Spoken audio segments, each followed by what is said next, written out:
Alors, bonsoir et bienvenue à tous dans cette révision de TP physique, plus précisément l'optique géométrique. Ce TP est donné pour les premières années des troncs communs STU, les géologistes, pardon, et les SMV de l'USTHB. Mais cela peut servir à des étudiants qui veulent par exemple réviser ou bien voir comment ça se passe une manipulation en optique géométrique. Alors, rebonsoir à tous. L'objectif de cette présentation est de rappeler en premier lieu les manipulations vues en séance de TP par l'étudiant.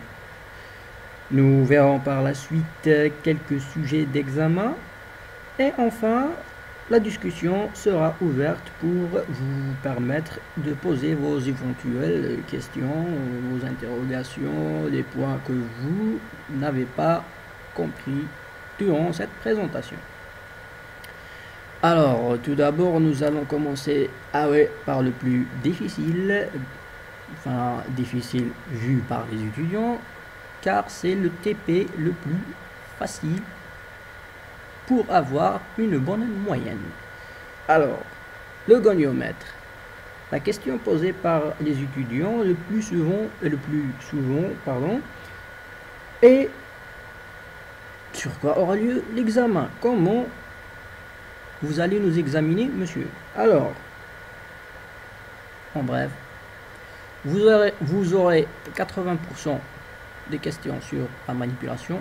Vous savez manipuler, vous aurez une bonne note. Vous ne savez pas manipuler, le TP est annulé. Donc vous avez un 0. Ensuite, après une bonne manipulation, vous aurez 20% sur l'exploitation de vos résultats. Donc il ne suffit pas d'avoir un bon résultat, mais aussi il faudrait bien comprendre comment l'utiliser, comment l'exploiter. Tout d'abord, le goniomètre, cette figure est bien connue, bien trop chargée pour un étudiant de première année. Alors, à mon sens, vous n'avez besoin de connaître que deux choses durant le TP, bien sûr. Le collimateur en rouge, vous n'allez surtout pas le toucher. Il a été réglé par l'enseignant. S'il y a un problème, vous n'avez qu'à appeler votre enseignant. Alors, il vous restera votre outil, la lunette. Touchez autant que vous voulez. Alors, la lunette, ici, en vert. Donc, la manipulation 1, sur quoi elle va porter? Tout d'abord, le goniomètre. Pour pouvoir faire une mesure, vous avez besoin de son zéro. Donc, la première question qui sera posée à l'examen, ce sera de déterminer le zéro du goniomètre. Pour cela, vous avez une lampe spectrale. Cette lampe spectrale va envoyer des rayons dans toutes les directions. Votre collimateur va sélectionner pour vous un faisceau extrêmement fin pour vous l'envoyer dans votre lunette. Veillez bien sûr à ce que la plateforme reste vide, puisque par panique et par peur de l'examen, souvent les étudiants ils mettent le prisme au moment de déterminer le zéro. Après, ils ont des résultats extrêmement erronés. On ne sait pas ce qu'ils font. Voilà. Donc, c'est idiot comme ça, mais je tenais à le préciser. La plateforme centrale doit rester vide. Ensuite, vous allez regarder dans votre lunette. Vous aurez un faisceau et un viseur. Votre viseur sera votre œil.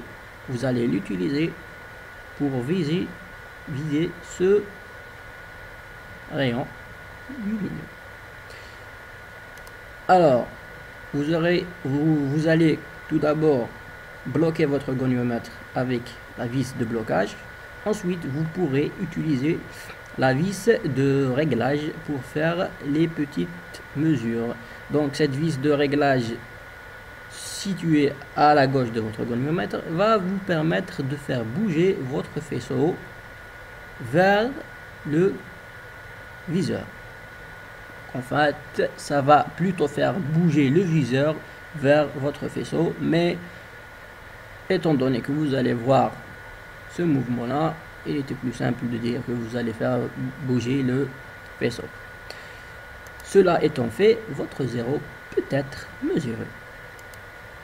Alors, pour faire la mesure, vous avez deux verniers, celui de gauche et celui de droite. Alors, souvent les étudiants vont faire la mesure sur le vernier de droite, puis sur celle de gauche, puis ils ne savent plus quoi faire et là, les erreurs commencent à apparaître sur leur copie. Donc, pour éviter toute erreur, vous allez vous imposer à vous-même d'utiliser le vernier de gauche. N'essayez pas de comprendre, vous allez utiliser celui de gauche. Cela va vous imposer du début à la fin de la manipulation de garder le vernier de gauche, quelle que soit la pression de l'examen. Alors, pour faire la lecture, vous allez utiliser le zéro du vernier. Ce zéro est situé après la première graduation qui signifie le degré. Alors, vous avez les grandes graduations pour les degrés. Vous avez les petites pour les moitiés de degrés. Donc, vous avez ici 60, 70, 70, 71, 12, 13, 14, 15 et votre 0 est situé avant le 16. Donc, vous avez 75 degrés. Alors, vous allez écrire votre 75 degrés sur la feuille de brouillon. Ensuite, vous allez regarder de plus près. Votre 0 est situé après la moitié. Il n'est pas avant. S'il était avant, vous allez directement lire les minutes ici. Le 0 est situé après la moitié, donc vous avez 30 minutes. Donc vous avez 75 degrés et 30 minutes, mais il vous reste des degrés en plus, car le 0 n'est pas exactement aligné avec la moitié. Donc vous avez 75 degrés, 30 minutes, plus combien? Alors vous allez voir la première graduation du vernier qui va coïncider avec les graduations du plateau principal. Ici c'est 4 minutes. Donc votre lecture du 0 est de 75 degrés, 34 minutes. Cela va être noté. Vous le gardez de côté car ce résultat est très important pour la suite. Alors, jusqu'à présent, vous avez 5 sur 15 points. Vous avez le droit de souffler. Vous n'avez plus à avoir peur. Si vous avez fait exactement ce qu'il faut faire jusqu'à arriver à ce point, vous avez parfaitement réussi à avoir votre examen. Maintenant, il vous restera juste à faire une manip correctement et vous aurez votre moyenne de TP.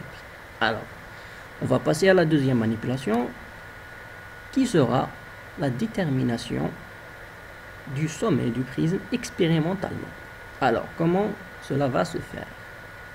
Eh bien, vous allez tout d'abord poser votre prisme au milieu de la plateforme principale. Ensuite, veillez à ce que ce prisme soit exactement aligné, en fait la tête du prisme alignée avec le faisceau.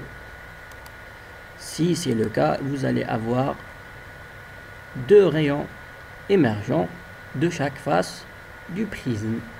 Alors, certains vont voir un seul des deux rayons, soit le 1, soit le 2. Bon, pour les numérotations, vous allez suivre celle de TP. Alors, certains disent R1 ici, d'autres R2 ici. Bon, ça n'a pas de grande importance, car ce qui est important, c'est d'avoir les deux rayons pour la mesure. Alors, quand votre prisme est décalé vers la gauche, vous allez avoir juste le rayon de gauche, vous devez le décaler vers le milieu, comme ceci. Si vous avez uniquement le R2, vous devez le décaler vers la gauche, plutôt vers la droite et vers la gauche, de sorte à avoir le prisme parfaitement centré. Cela va nous donner le rayon 1, le rayon 2. Vous ne faites pas la mesure avant d'être sûr que vous avez le R1 et le R2. Alors, cela étant fait, vous allez prendre la mesure du R1. Toujours, la lecture se fait sur le vernier de gauche. Vous allez retourner votre lunette de l'autre côté. La lecture se fera toujours sur le vernier de gauche. Vous avez le L1, vous avez le L2. Le A peut être déterminé grâce à cette équation. À ce stade, vous avez un 10 sur 15. Alors, il faut juste être extrêmement précis, ne pas paniquer, et tout se déroulera à la perfection. Alors, la manipulation numéro 3, celle qui semble la plus difficile, mais qui nécessite le plus de concentration. Alors, ce n'est pas facile, oui, mais vous devez le faire extrêmement avec la plus grande des concentrations si vous voulez avoir de bons résultats. Alors, vous allez prendre votre goniomètre totalement vide. Vous retirez le prisme. Ensuite, vous allez poser le prisme de façon à avoir votre rayon parallèle à la face du prisme. Veuillez avoir le background ou la face arrière toujours de ce côté. Vous décalez légèrement le prisme, cela va vous donner un rayon émergent. Ceci est une déviation. Ce n'est pas la déviation minimale. Il faut faire très attention. C'est une déviation, mais ce n'est pas la déviation minimale. Certains vont l'utiliser pour le calcul, ce qui est faux. Donc, vous avez pu voir une déviation. Vous allez faire tourner votre lunette vers le faisceau. Allez, on commencera donc la manipulation. Vous allez faire tourner votre plateau qui fera tourner le prisme. Vous allez remarquer que vos rayons vont bouger. Vous allez les suivre avec votre lunette. Vous ne perdez pas les rayons de vue. Vous les gardez au milieu, tout en bougeant doucement dans le sens de rotation des aiguilles d'une montre. Votre plateau, vous gardez vos rayons dans votre lunette. À un moment donné, vous allez toujours, en tournant dans le sens des aiguilles d'une montre, remarquer un changement du sens de mouvement.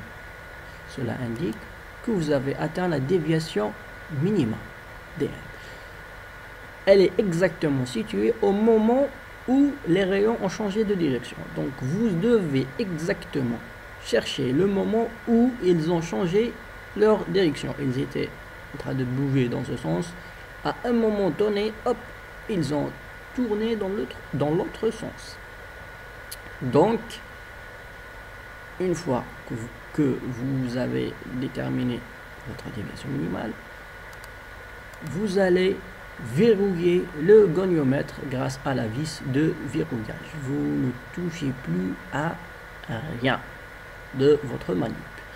Quand la vis de verrouillage sera verrouillée, vous utiliserez la vis de gauche pour pouvoir déplacer votre viseur qui est situé ici à la couleur qu'on vous aura demandé de trouver.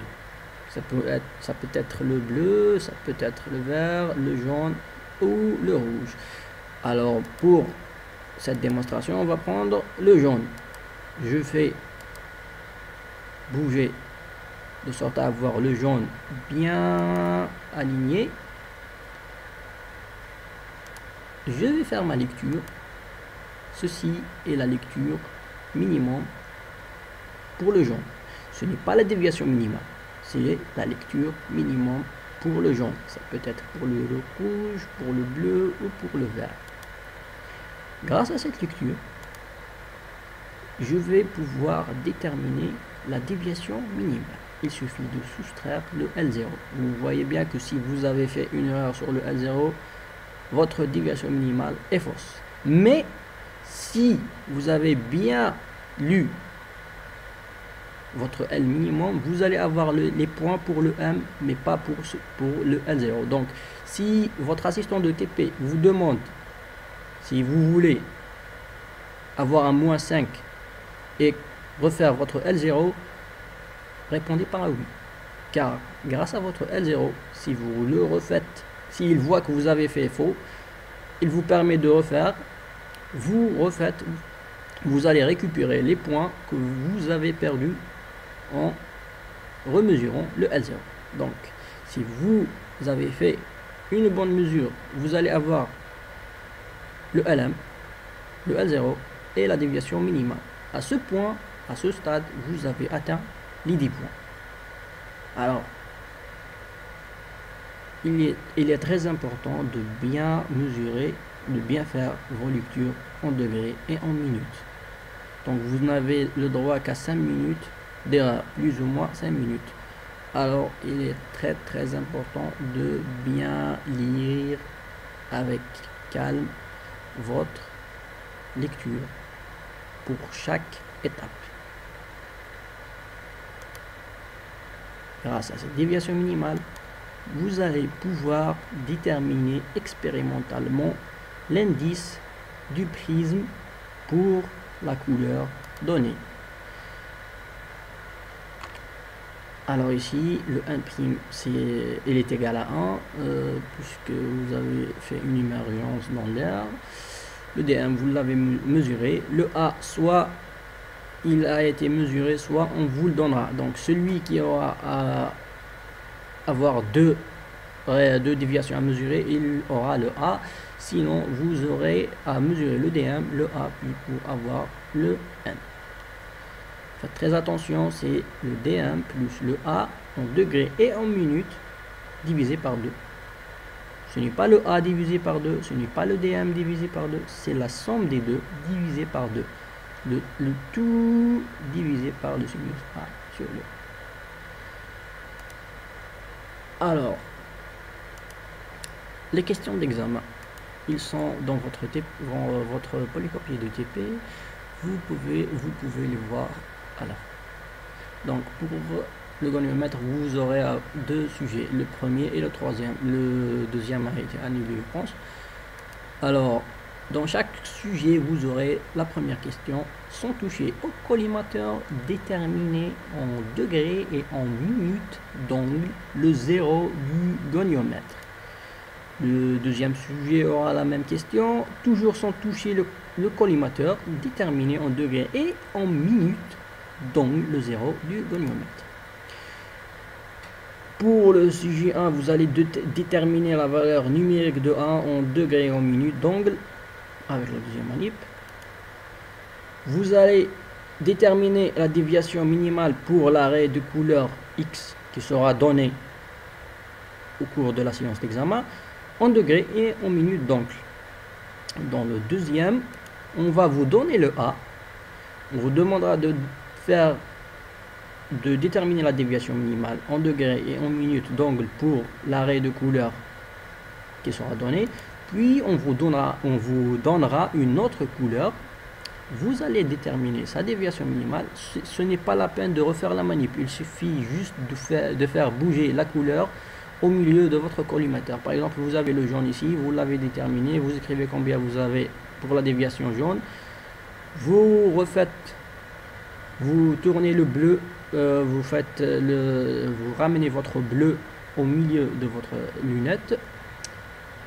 vous déterminez le D et de là vous allez déterminer la valeur minimale de l'indice de réfraction du prisme pour la raie de couleur. Il est très important de donner, de donner 4 décimales, c'est-à-dire 1,4 chiffres après le virgule. Alors, je pense que pour le goniomètre, on est bien clair. Je vais m'arrêter là pour ne pas trop vous donner d'informations, pour que vous pouviez assimiler tout ce que j'ai dit. Vous pouvez maintenant me poser vos questions, etc. Voilà, merci pour votre attention.